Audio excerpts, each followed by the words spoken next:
What if a leader's true greatness is not measured by policy or power, but by the humble act of remembering? What if the most powerful person in a country had to become a child again to find his way? This is the story of Ibrahim Traoré, a president who did the unthinkable.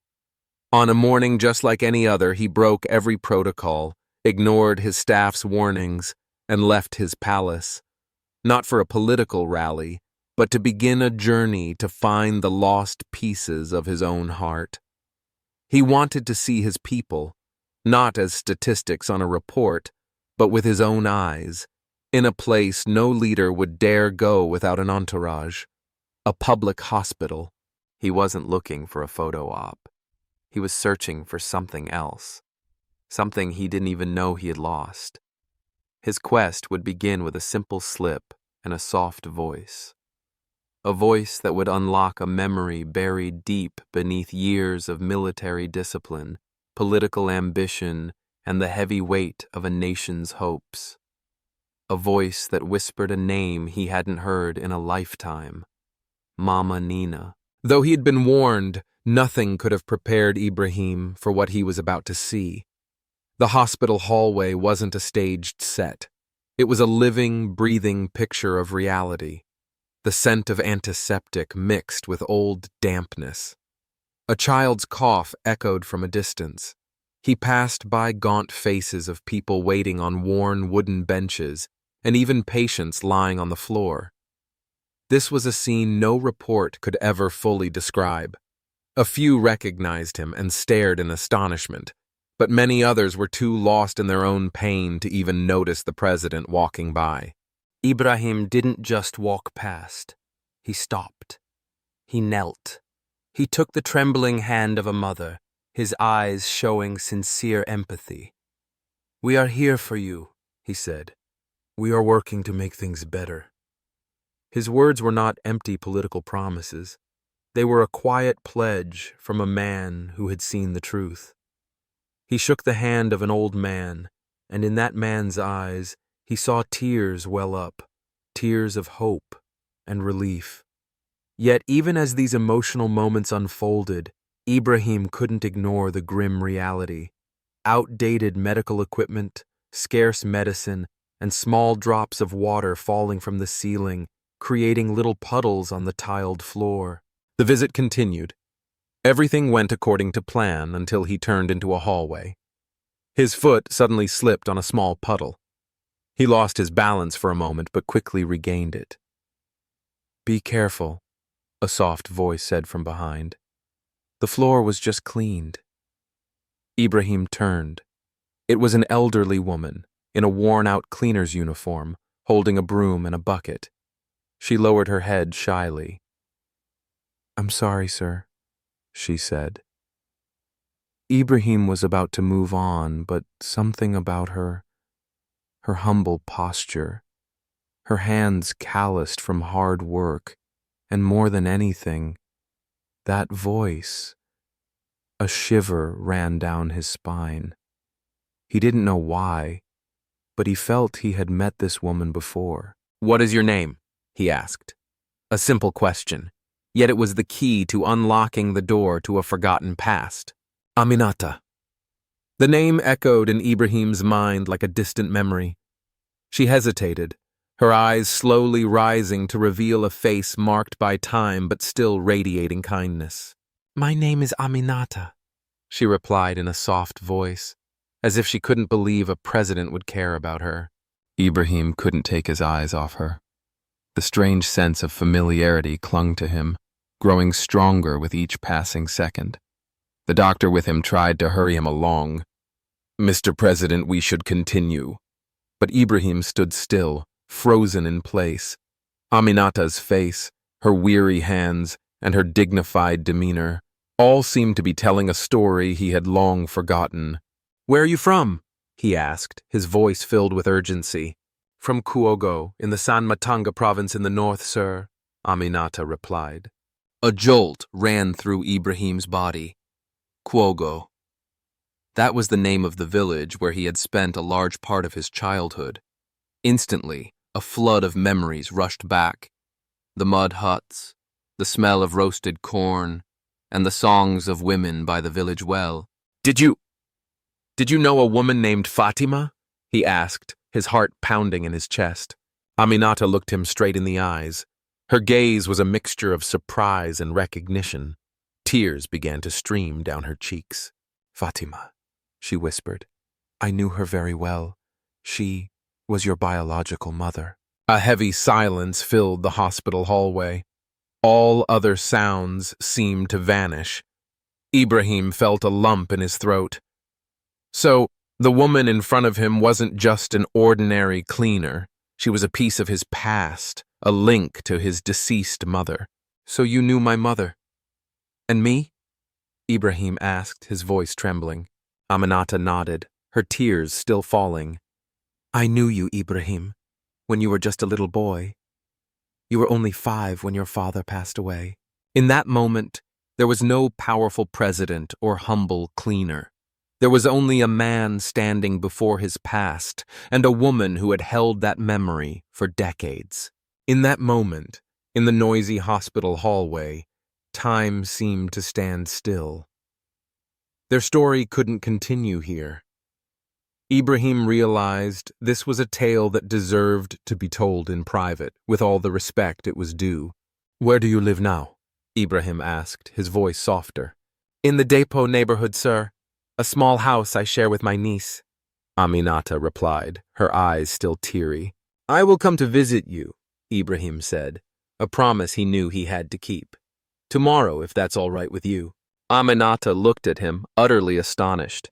You would come to my house? A place so small isn't fit for a president. It's not the president who will come, Aminata, Ibrahim replied, offering a gentle smile. It's the child from Kwogo, who is looking for his past. With those words, Ibrahim returned to his entourage, continuing the visit as if nothing had happened. But his mind was far away. The image of the cleaning lady lingered in his thoughts, and pieces of his childhood memories came rushing back, clearer than ever before. That evening, at the presidential palace, Ibrahim canceled all his meetings. He locked himself in his office and opened an old photo album, one of the few personal mementos he had kept.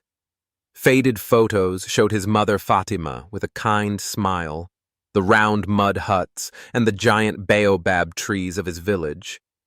But there was no picture of Aminata. That night, he couldn't sleep. He remembered a woman who sang him lullabies, who bandaged his scraped knees and told him stories by the light of a kerosene lamp. Was that his mother, or was it Aminata? The two faces merged, blurry in the fog of the past. The next morning, Ibrahim woke up before dawn, his heart filled with determination. He would go see Aminata, not in his role as president, but as a man searching for his roots. His car rolled through the busy streets of Ouagadougou, blending into the morning traffic, without sirens or escort. He looked at his city through the tinted glass, feeling both familiar and distant. Finally, the car stopped in front of a pale yellow concrete house. Ibrahim got out alone, pushing open the creaky metal gate. A young woman was washing clothes in the yard. She froze when she recognized him. Hello, Ibrahim said simply. I'm looking for Madame Aminata. The young woman was too shocked to speak, simply pointing with a trembling hand to a slightly ajar door. Ibrahim nodded, walked over, and knocked gently. Come in, a familiar voice replied from inside. The house was simple but clean. Basic furniture, a few framed family photos on the walls, and colorful fabrics on the chairs. Aminata was sitting by the window. She didn't look surprised to see him. I was expecting you, she said calmly. I've made some tea. The two sat opposite each other, the silence between them heavy with emotion. Outside the window, the laughter of children and the hum of motorbikes faded into the distance. Aminata, Ibrahim began, his voice thick with feeling. Since yesterday, I haven't been able to stop thinking about our meeting. There's something about your face. It feels like a memory I can't quite reach. The older woman poured the tea with slow, graceful hands. "Children often forget," she said softly, "but sometimes the heart remembers what the mind forgets."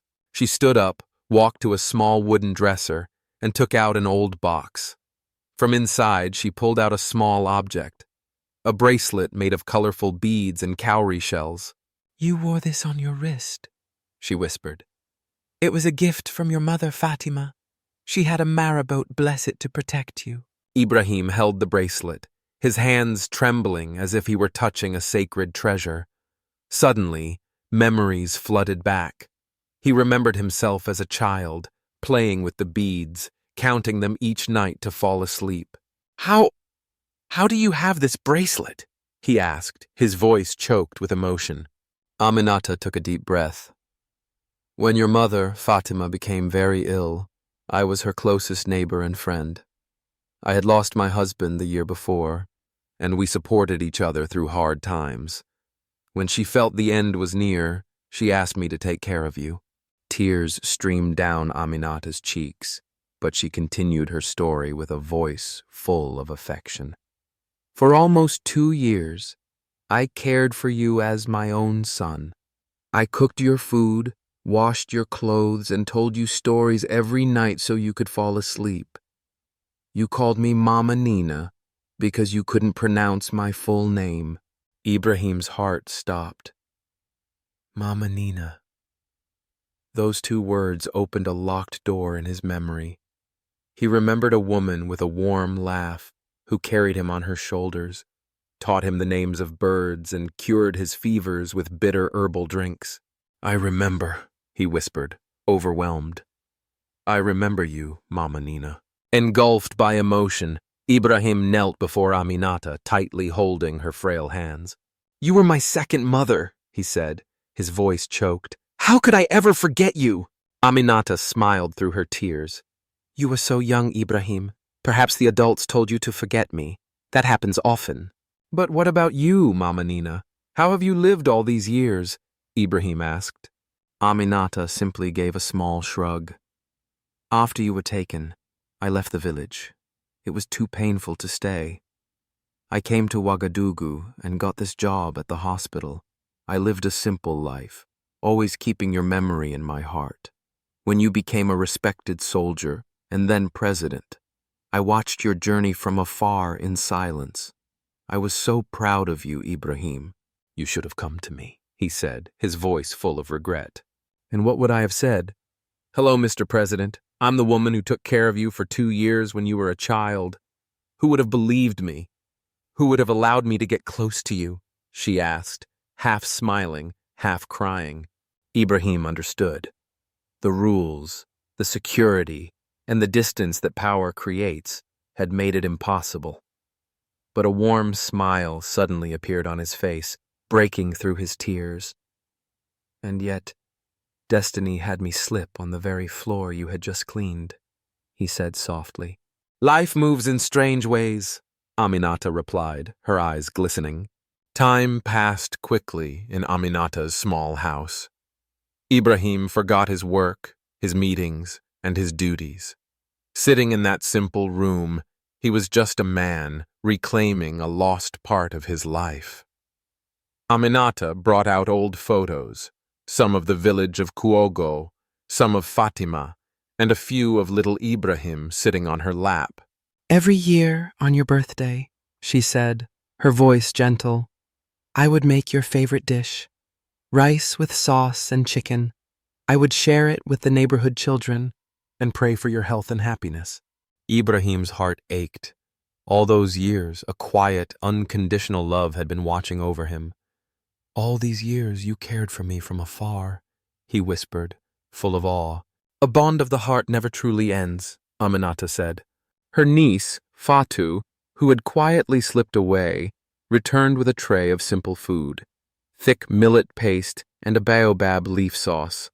It was a humble meal, but it brought the flavor of Ibrahim's childhood memories back to him.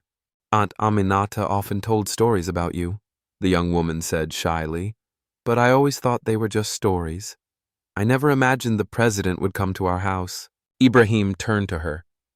"My niece," he said. Your aunt was a second mother to me. Even when I forgot, she gave me love when I needed it most. They ate together, sharing a peaceful and warm moment. Aminata told stories of his childhood, about how he fell into a shallow well and was saved, how he loved to pretend to be a rooster every morning, and how he always slept holding a small blue blanket.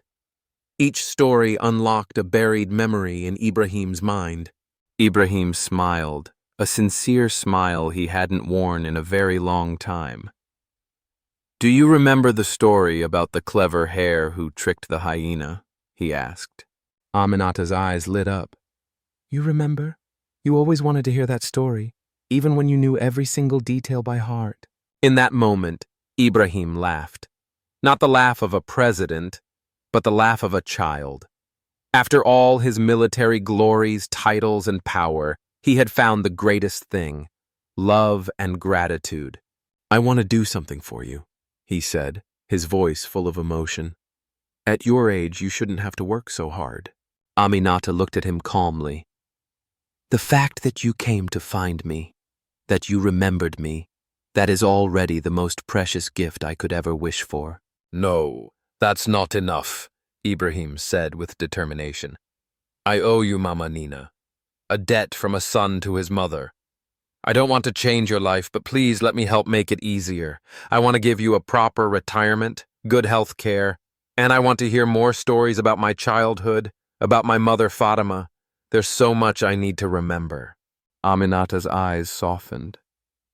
If that's what you truly want, I accept. But I don't need anything fancy, Ibrahim. Just enough to live in peace with Fatu and occasionally go back to the village to reconnect with my roots. He nodded, his heart melting at her simplicity. He stood up and gave her a tight hug. The scent of shea butter and incense on her clothes brought back countless memories. It was the smell of love and safety. When he left Aminata's house, the sun had already set. His driver and bodyguard looked at him with concern. Is everything okay, Mr. President? The bodyguard asked. Ibrahim turned to look at the small yellow house where Aminata and Fatu were standing and waving. Better than okay, he said softly. Today I found a part of myself again.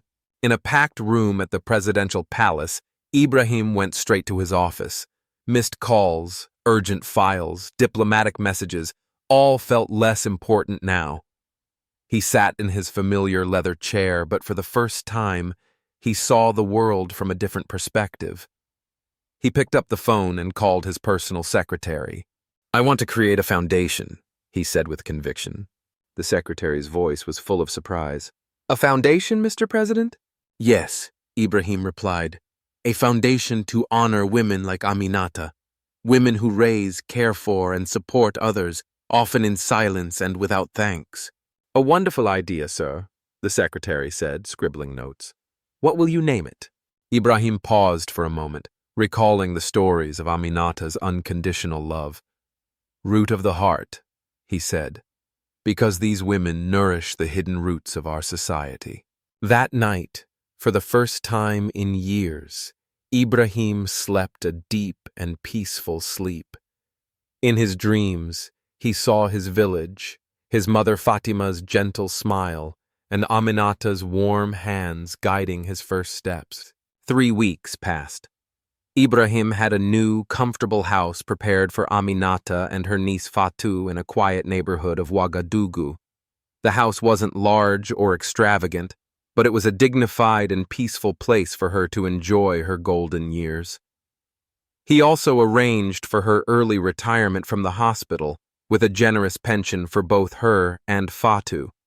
The hospital's HR director was initially surprised by the special request, but quickly understood it was a deeply personal matter and handled it discreetly. But Ibrahim still wanted to do more. That morning, an official car came to pick up Aminata and Fatu from their new home. Aminata wore her finest traditional dress, but she still looked nervous. Where are we going? She asked the driver. To the presidential palace, ma'am, the driver replied politely. Don't worry, Auntie, Fatu said, squeezing her hand.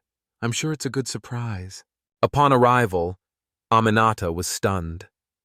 The main hall of the presidential palace was filled with ministers, journalists, and television cameras.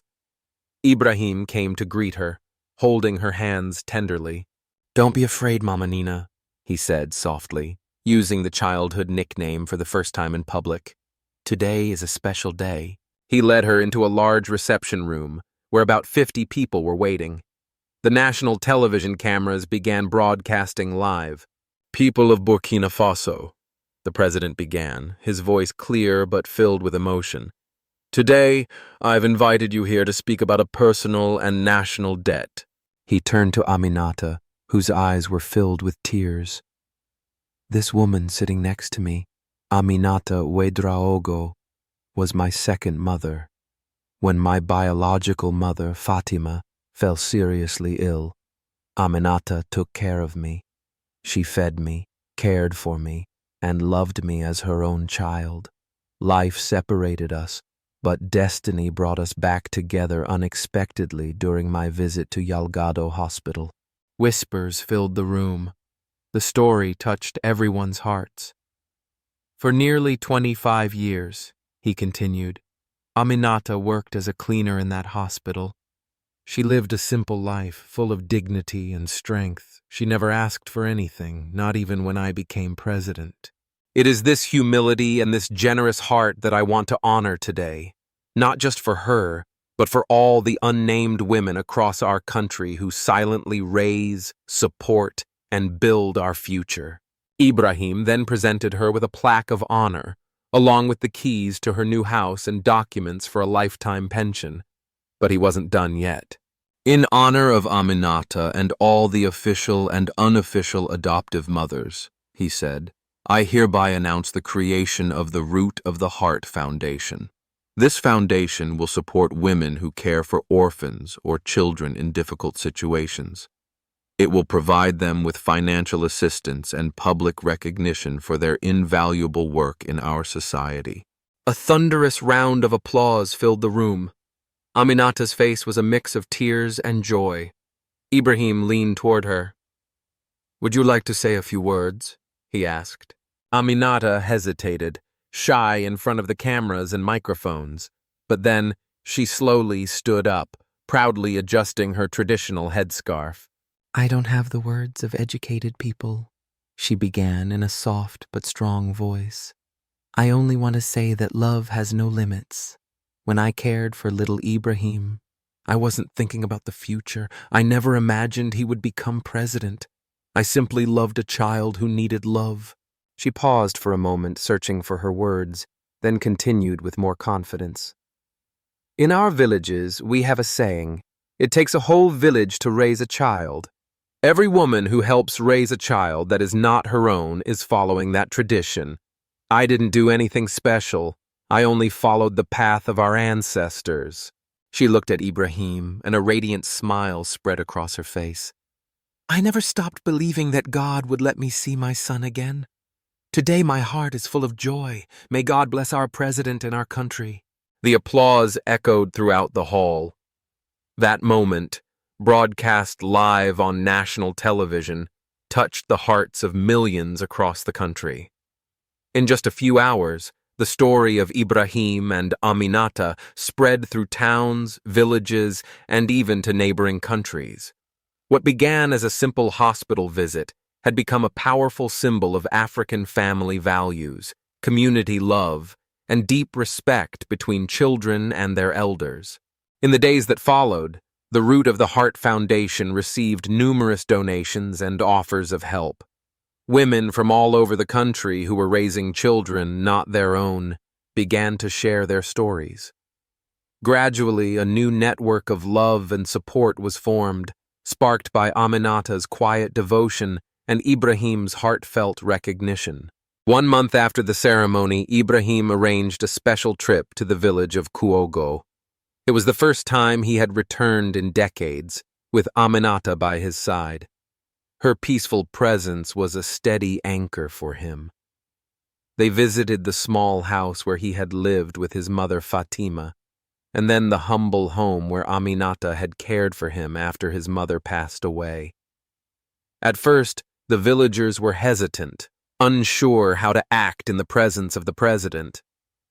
But their caution melted away when they saw Ibrahim sitting under the old baobab tree, listening to old stories about his childhood. Some still remembered the barefoot boy running on the red earth. An elderly woman approached Ibrahim, her hand trembling as she gave him a small object wrapped in cloth. It was a roughly carved wooden spinning top. "You made this yourself," she said softly. "You were so proud of it. I've kept it all these years, hoping you would come back someday." Ibrahim held the spinning top in his hands, deeply moved. He spun it gently on his palm, and memories of playing in the yard, laughing with Mama Nina, and the warm sunshine came flooding back. Aminata sat beside him, smiling quietly, watching him reconnect with the fragments of his past. For the first time in years, she felt whole and at peace. The circle of their story was complete. "Life is like a long cloth we weave day by day," she told a journalist. "Sometimes the threads break, the pattern is interrupted, but if we persist with faith, the beauty of the design will reappear." That evening, as the sky turned a brilliant gold and red, Ibrahim and Aminata sat on a bench in front of the house where he once lived. Below them, the village children were playing, their laughter rising like a song into the night. "Do you mind if people call me your son now?" Ibrahim asked quietly. Aminata's eyes shone with warmth. "You have always been my son, Ibrahim. In my heart, nothing has ever changed." They sat side by side, looking out at the land that had shaped them. Time, distance, and forgetfulness had no power over the love that bound them. A president and a former cleaner, brought together by destiny, had rewritten the story of human connection for an entire nation. In the gentle evening breeze, it was as if the spirits of their ancestors were whispering their approval. They were celebrating the triumph of love over social rules, memory over oblivion, and gratitude over indifference. The story of Ibrahim and Aminata would soon become a modern legend in Burkina Faso, taught in schools as an example of the beauty of human connection that transcends social status. Because, as Aminata often said with her simple wisdom, it is not power that makes a man great, but the ability to remember those who helped him stand.